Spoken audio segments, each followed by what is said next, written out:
नमस्कार मित्रों, जय श्री राम, जय माता दी। आशा करता हूँ कि आप सभी कुशल होंगे। मेरे कुछ भाइयों के संदेश मुझे मिले। उन्होंने कहा है कि आप सृष्टि रचना के कैसे हुई इसके ऊपर एक वीडियो बनाएं। तो उनके लिए मैं बता देता हूँ कि उन्होंने कहा कि आप पर हम पूरा विश्वास करते हैं। आपने पुराण पढ़े हैं, गुरुकुल में शिक्षा ग्रहण की है दीक्षा लेकर के, तो आप जो बात कहेंगे वही प्रमाणिक होगी, क्योंकि आप सभी वीडियो में प्रमाण के साथ वीडियो बनाते हैं। मित्रों, उसमें से कुछ सरकारी गवर्नमेंट जॉब की भी तैयारी कर रहे हैं, उसको मद्देनज़र रखते हुए वो चाहते हैं कि धर्म का ज्ञान मिले। मित्रों, उनका कहना है कि हमने बहुत सारे, रामपाल जी हैं और बहुत सारे लेखकों की पुस्तकें पढ़ी जिसमें सृष्टि रचना के बारे में बताते हैं, लेकिन सृष्टि रचना के बारे में वो कहते हैं अपनी बात रखने के बाद में, लेकिन वो कह देते हैं कि सृष्टि रचना के बारे में उसमें भी लिखा है, शिव महापुराण में भी लिखा है, ये भी लिखा, वो भी लिखा है। भाई लिखा है, लेकिन ये जो आप बता रहे हो ऐसा नहीं लिखा है। तो वीडियो आरंभ करता हूँ। विषय भटकाने से अच्छा है अपनी वीडियो पर आता हूँ। सभी कहते हैं कि ब्रह्मा जी ने सृष्टि रचना का कार्य किया। जी हाँ, उन्होंने कार्य किया, लेकिन वह क्रिएटर नहीं है। उन्होंने केवल कार्य किया। उनको किसने बनाया, वो कहाँ से आए, ये भी जानना है। ब्रह्मा जी का प्रादुर्भाव कमल से हुआ।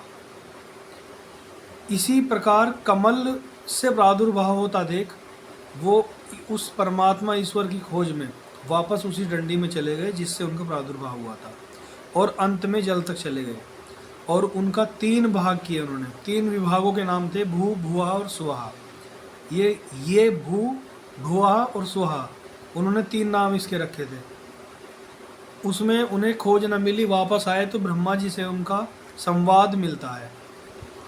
तो ब्रह्मा जी ने अपने को पहले कहा और विष्णु ने अपने को पहले कहा। इसी प्रकार से आकाशवाणी हुई, और आकाशवाणी से उन्होंने दोनों को कहा कि आप दोनों विवाद ना करें, बहस ना करें, और सृष्टि रचना काम करें। यानी कि ब्रह्मा जी से कहा कि आप सृष्टि रचना का कार्य आगे बढ़ाएं, उत्पत्ति का कार्य आगे बढ़ाएं, और विष्णु जी उसका पालन करें। मैं भी जल्द ही शिव रूप में अवतार लेकर के प्रकट होऊंगा कैलाश पर्वत पर, अग्नि रूप में, यानी ओम अग्नि रूप में उनको दर्शन दिए थे, खुद सामने नहीं आए थे ईश्वर। उसके बाद वो चले जाते हैं। यानी वह ईश्वर थे जिन्होंने ब्रह्मा और विष्णु को आकाशवाणी सुनाई थी। ओम का उच्चारण हुआ था सबसे पहले आकाश में। उस समय पूरा आकाश, पृथ्वी, पाताल, कुछ क्या था कि सब जल ही जल था। पूरे ब्रह्मांड में जल ही जल था, सृष्टि में जल ही जल था। इसी प्रकार से आगे क्रम में उनके कथनानुसार उनका तप करने लगे थे ब्रह्मा और विष्णु जी। तब उन्होंने ब्रह्म को पाया था। ब्रह्म यानी ईश्वर को, ईश्वर की कृपा को प्राप्त करना ही ब्रह्म कहलाता है, ब्रह्म का ज्ञान कहलाता है। ब्रह्म का ज्ञान सरल नहीं है। ब्रह्मा विष्णु ने ब्रह्म का ज्ञान पाया था, वो तप के द्वारा पाया था। उस ओंकार का तप किया था। उस ओंकार जिसका उन्होंने दर्शन किया था अग्नि रूप में, ओंकार का, उनका दर्शन और उनका जप तप करते हुए उन्होंने सृष्टि रचना कार्य आरंभ किया। सृष्टि रचना किस प्रकार हुई? सबसे पहले सृष्टि कितने प्रकार की है?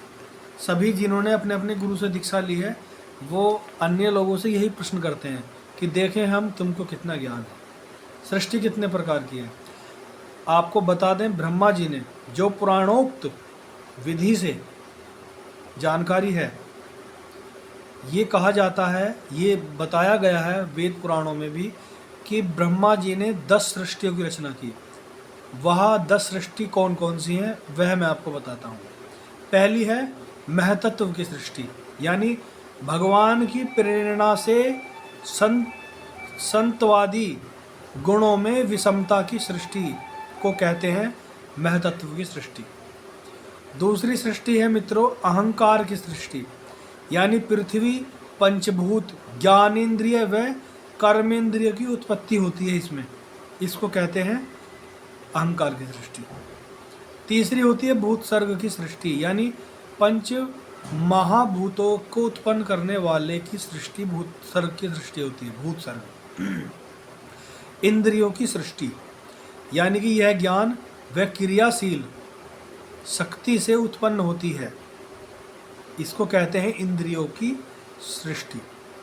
सात्विक सृष्टि, सात्विक सृष्टि का अर्थ है अहंकार से उत्पन्न इंद्रियाधिष्ठाता देवताओं की सृष्टि। मन जो है इसी के अंतर्गत आता है, मन इसी के अंतर्गत आता है सात्विक सृष्टि में। अविद्या की सृष्टि, यानी इसकी 5 गांठें हैं प्रमुख। अविद्या की सृष्टि यानी तामिस्त्र और अंधतामिस्त्र, तम यानी अंधकार, मोह और महामोह, ये 5 गांठें हैं इस सृष्टि की, अविद्या की सृष्टि। सातवीं सृष्टि है मित्रों वैकृत की सृष्टि, यानी कि 6 प्रकार के स्थावर वृक्षों की, इनका संचार जड़ से ऊपर की ओर होता है, इसको कहते हैं वैकृत की सृष्टि, यानी 6 प्रकार के स्थावर वृक्षों की सृष्टि। और ये है 8वीं सृष्टि आपकी, ये है त्रियंग योनि की सृष्टि, यानी पशु पक्षियों की सृष्टि। इनकी 28 प्रकार की योनियां होती हैं, इसको कहते हैं त्रियग योनि की सृष्टि। 9वीं सृष्टि है मित्रों मनुष्यों की सृष्टि, अर्थात सृष्टि में आधार का प्रवाह मुख से नीचे की ओर होता है, आहार का, यानी ये मनुष्यों में होता है, इसको कहते हैं मनुष्यों की सृष्टि। अब आपको बताते हैं अंतिम यानी कि 10वीं सृष्टि। इसके अतिरिक्त, इन 10 सृष्टियों के अतिरिक्त कोई सृष्टि की रचना का भाग नहीं है।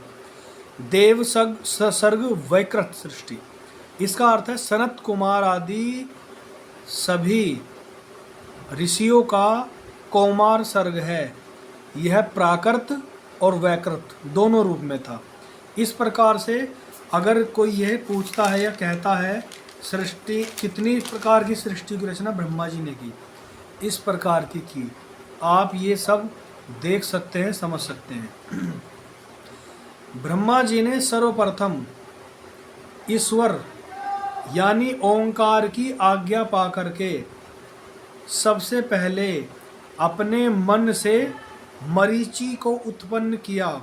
जी हाँ, मरीचि ऋषि को मन से उत्पन्न किया और उन्होंने उत्पन्न होते ही उनसे कहा कि हे पुत्र, तुम्हारा प्रादुर्भाव, तुम जो उत्पन्न तुम्हें किया गया है, प्रकट मैंने किया है, सृष्टि रचना के कार्य को आगे बढ़ाने के लिए किया है, आप इस कार्य को आगे बढ़ाएं।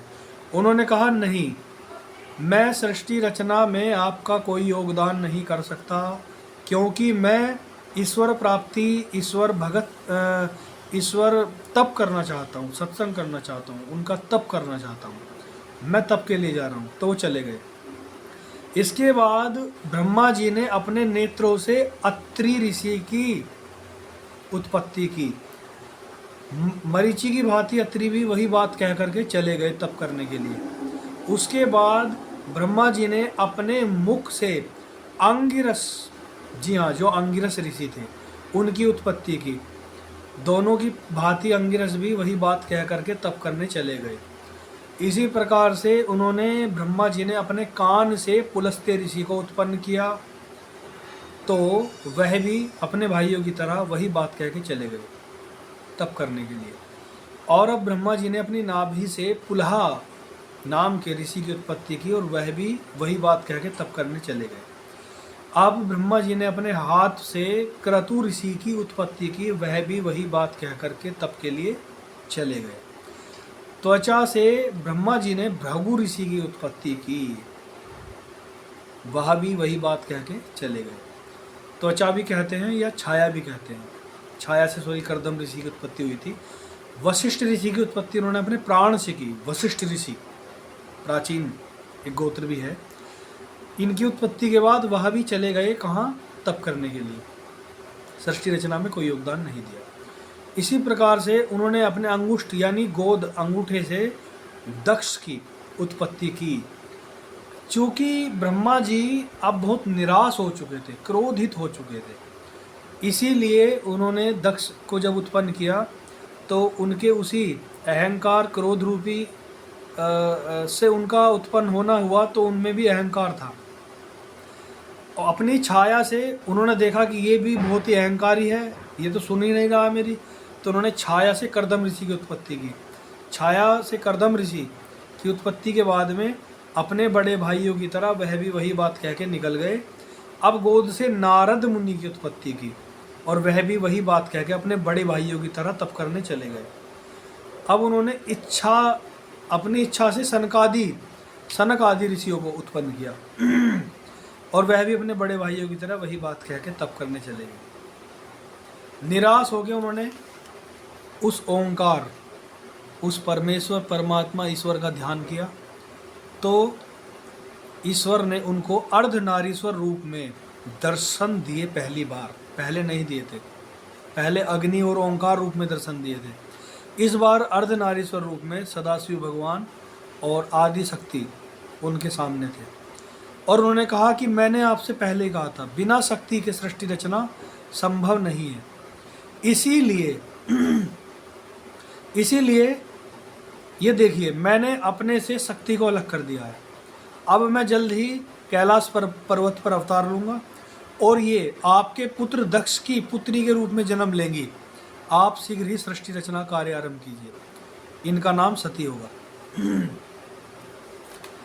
अब इसी प्रकार से जो भगवान ब्रह्मा जी हैं, उन्होंने प्रथम पुरुष समझ गए कि स्त्री को बिना स्त्री के सृष्टि रचना नहीं होगी, तो उन्होंने प्रथम पुरुष मनु और प्रथम स्त्री सतरूपा को उत्पन्न किया, यानी पहली बार स्त्री को उत्पन्न किया और पृथ्वी पर सृष्टि रचना कार्य आरंभ करने के लिए भेजा, जिससे मनुष्यों की उत्पत्ति हो। ये सृष्टि ये मैथुनी सृष्टि है। मैथुनी सृष्टि ये है मेरे मित्रों, मेरे भाइयों, कि जैसे आपने विवाह किया तो उस विवाह से सामाजिक तौर पर विवाह के बाद आपके घर में पुत्र या पुत्री का जन्म हुआ। जब वह विवाह के योग्य होंगे तो आप गोत्र कुल आदि का विचार करके उनका विवाह करेंगे अन्य कुल में। इसी प्रकार से आपके पिता ने आपकी माता जी से विवाह किया, तब आपकी उत्पत्ति हुई और अब आपके माता और पिता ने आपका विवाह कर दिया। यही मैथुनी सृष्टि चली आ रही है। यही मैथुनी सृष्टि आदि काल से चली आ रही है, जो मैं आपसे बता रहा हूँ। इसके बाद मेरे मित्रों, आगे की कथा ऐसे है कि मनु और शतरूपा ने एक पुत्री को जन्म दिया जिसका नाम था वीरणी। उस वीरणी का विवाह दक्ष प्रजापति से हुआ और दक्ष प्रजापति और वीरणी से उनको 60 कन्याओं ने जन्म दिया। अब वो 60 कन्याएं कौन थी? 27 कन्याएं तो चंद्रमा को बिहाई गई। इसी प्रकार से इससे पहले मैं आपको बताता हूँ ब्रह्मा जी से कितनी प्रकार संतान रचना हुई है। विश्वकर्मा जी, अधर्म, अलक्ष्मी, अष्टवसु, 4 कुमार, 14 मनु, 11 रुद्र, पुलस्त्य, पुलहा, अत्रि, क्रतु, अरणि, अंगिरा, रुचि, भृगु, दक्ष, करदम, पंचशिखा, वोडु ऋषि, नारद मुनि, मरीचि और अपांतरतमा, वशिष्ठ, प्रचेता, हंसयति मिलाकर कुल ब्रह्मापुत्र 59 हुए। और सत्यनारायण कथा में भी मिलता है सोनक आदि 88,000 ऋषि, जो शिव विवाह के दौरान ब्रह्मा जी का ऐसा बताते हैं वीर्य स्खलन के दौरान उनके वीर्य से उत्पन्न हुए 88,000 ऋषि हैं, जिनमें सबसे बड़े हैं सोनक ऋषि। अब मरीचि की जो पत्नी है दक्ष की कन्या संभूति थी। 2 पत्नी कला और उवर्णा भी थी। उर्णा कला से हुए थे कश्यप ऋषि। कला करदम की पुत्री थी, करदम ऋषि की। कश्यप ने दक्ष की 13 पुत्रियों से विवाह किया था, जिनका नाम मैं आपको बता देता हूँ। दक्ष की पुत्री 13 जो थी, जो कश्यप ऋषि से विवाही गई थी। अदिति, दिति, दनु, काष्ठा, अरिष्ठा, सुरसा, इला और भुनी, क्रोधवसा, ताम्रा, सुरभि, शर्मा और तिमी लोक माताएं कही गई हैं। ये पूरे लोक की माताएं हैं, क्योंकि इन माताओं से पूरा संसार भर गया। यानी दक्ष की जो कन्याएं थी उन्हीं से ही संसार भरा है मेरे मित्रों, अलग से नहीं है कुछ भी, इन्हीं से पूरा संसार भर गया। क्योंकि दिति जो थी वो तामसिक प्रवृत्ति की थी, उनसे जो पुत्र हुए अपनी माता के स्वभाव अनुसार उन्हें दैत्य कहा गया, दैत्य। अदिति से हुए देवतागण, यानी इंद्र आदि, ये सब देवतागण थे। दनु से दानव हुए, दानव अलग थे, दनु से दानव हुए, कार्य एक ही करते थे वो लोग, देवताओं से अपना हक मानना, मांगना, छीनना या युद्ध करना आदि, और मनुष्य और सन्यासी महात्माओं के लिए परेशानी क्रिएट करना। काष्ठा से हुए अश्व, यानी घोड़े, जिन्हें अश्व कहा जाता है। अरिष्ठा से गंधर्वों का जन्म हुआ। जी हाँ, जो संगीत विद्या आज हमारे बीच में, नृत्य गायन कला जो है, वो इन्हीं लोगों के छत्र तले जीवित थी। अरिष्ठा से गंधर्व हुए। सुशर्मा से हुए राक्षस, सुरसा से राक्षस हुए थे मित्रों जी। इला से वृक्षों का जन्म हुआ, जो वृक्ष लता आदि बेल हैं। मुनि से हुई अप्सरा, जितनी भी अप्सराएं हैं वो सब कश्यप ऋषि की संतान, यानी मुनि माता से हुई थी। क्रोधवसा से सर्पों का जन्म हुआ, सर्प जाति का। और ताम्रा से सियेन, यानी गृद्ध। और सुरभि से गौ का जन्म हुआ, गौ जैसे कामधेनु गाय, इसी मतलब यही प्रजाति है ना, लेकिन कामधेनु को गौ में सबसे श्रेष्ठ माना गया है, क्योंकि समुद्र मंथन में वो प्रकट हुई थी। और महिष, यानी भैंस, सुरभि से गौ और महिष दोनों का जन्म हुआ। और शर्मा जो थी उनसे हुआ था स्वापद, यानी कि जो भी हिंसक पशु हैं उनका। और तिमी से योद्धोगण, यानी जल हुए, जल देवता तिमी से हुए थे। आदिति से 12 आदित्य हुए, जिनमें विवस्वान, और विवस्वान से हुए मनु। मनु के समय जल प्रलय हुआ था, जहाँ से त्रेता युग का आरंभ माना जाता है, यानी सतयुग के अंत में जल प्रलय हुआ था। और मनु ऋषि वही थे जिनसे त्रेता युग आरंभ हुआ था। एक ही ऋषि और एक ही राजा बचे थे बस, बाकी जल प्रलय हो गया था। ये कैसे बच गए? ये इसलिए बच गए क्योंकि भगवान ने मत्स्य अवतार लिया था। और मनु के जो 10 पुत्र हैं, इल, इक्ष्वाकु, कुशनाभ, अरिष्ट, धृत, नसियंत, करुष, महाबली और सरयाति और प्रसद नाम के हुए। इक्ष्वाकु के 3 पुत्र थे, कुक्षी, निमि और दंडक। कुक्षी के हुए विकुक्षी, विकुक्षी के बाण के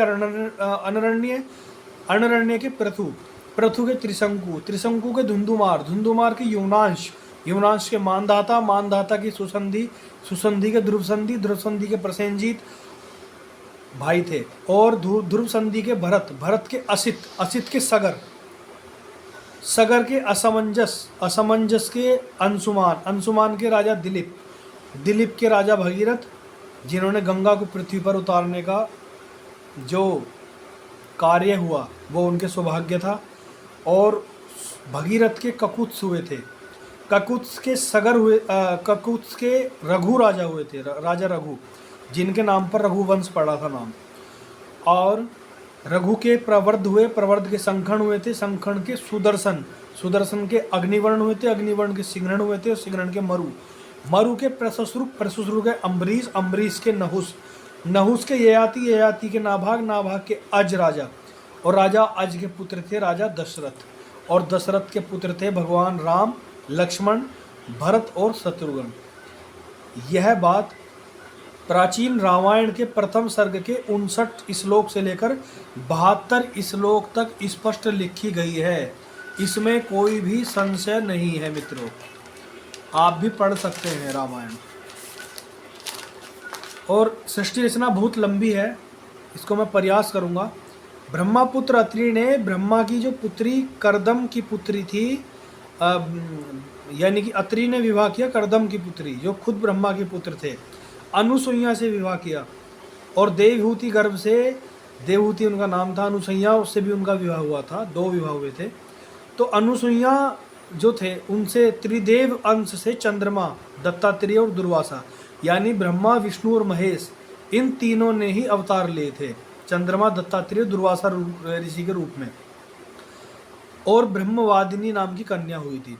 चंद्रमा ने बृहस्पति की पत्नी तारा से विवाह किया था, यानी जो बृहस्पति की पत्नी तारा थी, उन्होंने चंद्रमा ने उनसे भी विवाह कर लिया था, जबकि उनकी 27 पत्नियां ऑलरेडी थी। तो उनसे बुध का जन्म हुआ था। जो बुध ग्रह हम बताते हैं, बुध जो जिनकी उपासना करते हैं, बुधवार का उपवास रहते हैं, बुध में दुर्गा चालीसा का पाठ करते हैं, जी हाँ, वही बुध चंद्रमा के पुत्र थे। चंद्रवंश प्रवर्तक हुए, यानी इन्हीं चंद्रमा से, यानी चंद्रमा के पुत्र बुध से जो वंश आगे चला वही चंद्रवंश कहलाया। बुध से पुरुरवा का जन्म हुआ था, पुरुरवा से आयु, आयु से नहुस का जन्म हुआ, नहुस से याति, याति से ययाति, ययाति से संयाति, संयाति से अयाति, अयाति से वियाति, वियाति से कृति। 6 विक्रमी पुत्र हुए थे, यति सन्यासी हुए, ययाति के 5 पुत्र, देवयानी से यदु, तुर्वसु, शर्मिष्ठा से बृहदु, अनु और पुरु हुए। इन्हीं को पौरव वंश कहा गया है महाभारत काल में, पौरव वंश। और जो ये यदु थे, इन्हीं से यादव वंश चला था, यदु से यादव वंश चला था। ययाति के 5 पुत्र जो थे, अच्छा, यदु से यादव हुए, तुर्वसु से यवन, जो यवन आपने सुना होगा, भारत पर यवनों ने आक्रमण किया था, वे तुर्वसु से ही यवन हुए थे।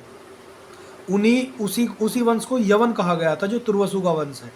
और दह्यु से भोज हुए थे, जो भोज वंश था। और अनु से मलेच्छों का जन्म हुआ था, जो मलेच्छ कहा जाता है, अनु, मलेच्छ जी। और पुरु से पौरव वंश की स्थापना हुई थी। पुरु, यदु, तरवसु, अनु, बृहदु।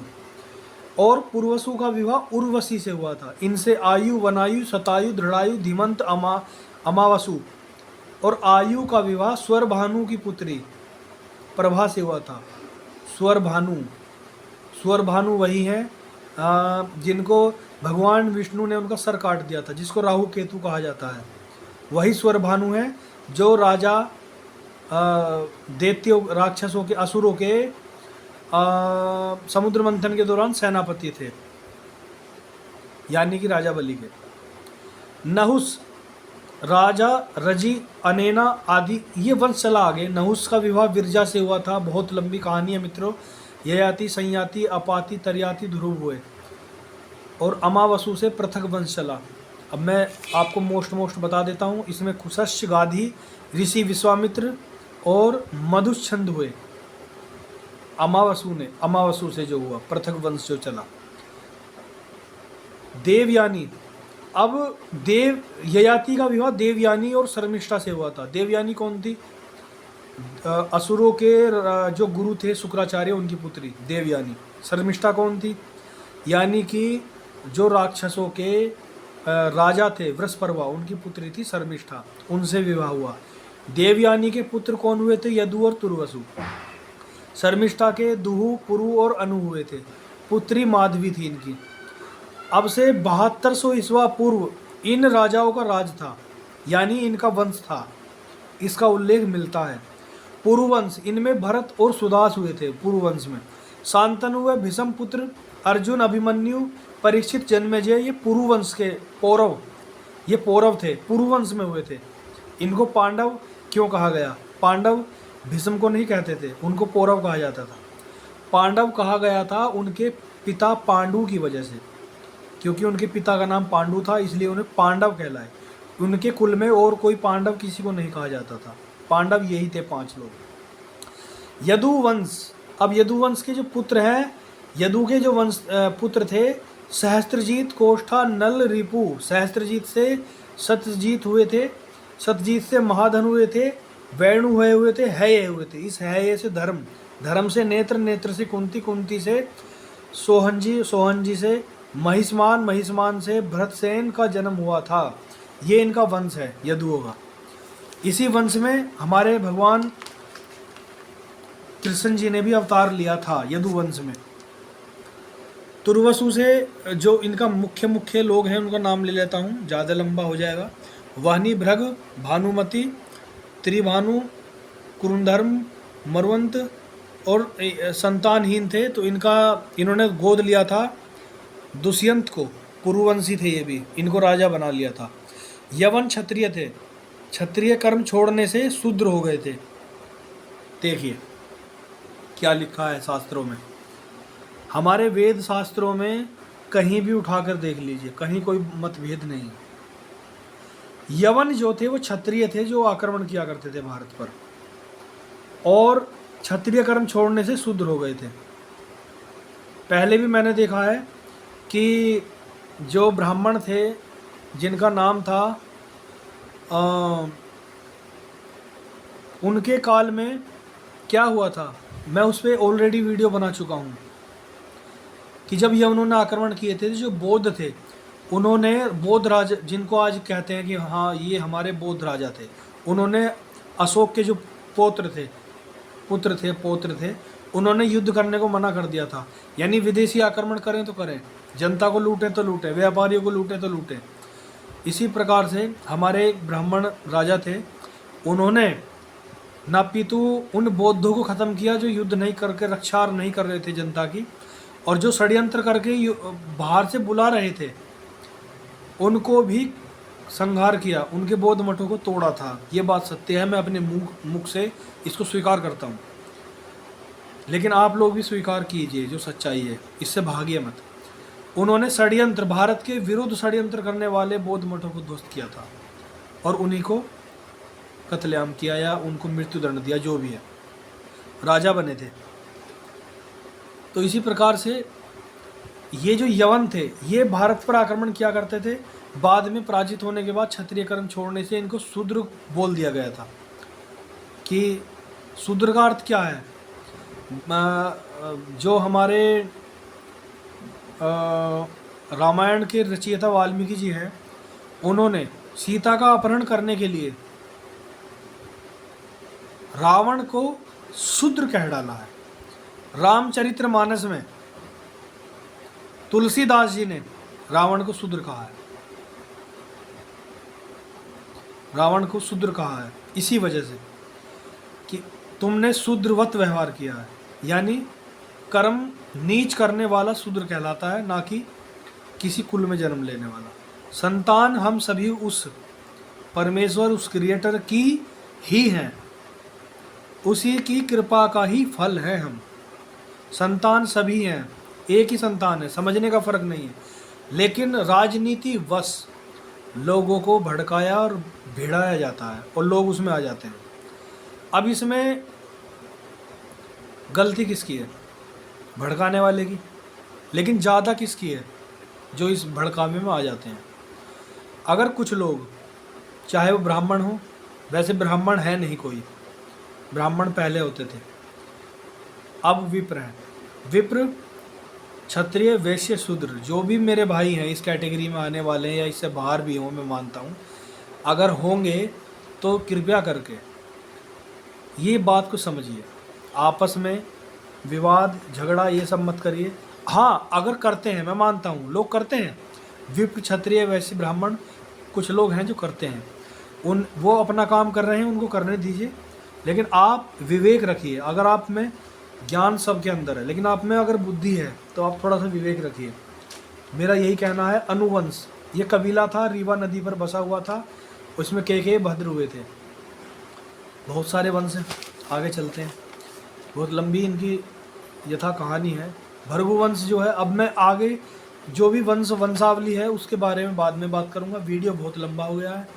आपको मेरे द्वारा जानकारी दी हुई कैसी लगी आप मुझे ज़रूर बताइए। अगला वीडियो जल्दी लेकर के आऊँगा। जय श्री राम। नमस्कार मित्रों, प्रेम से रहिए। नमस्कार।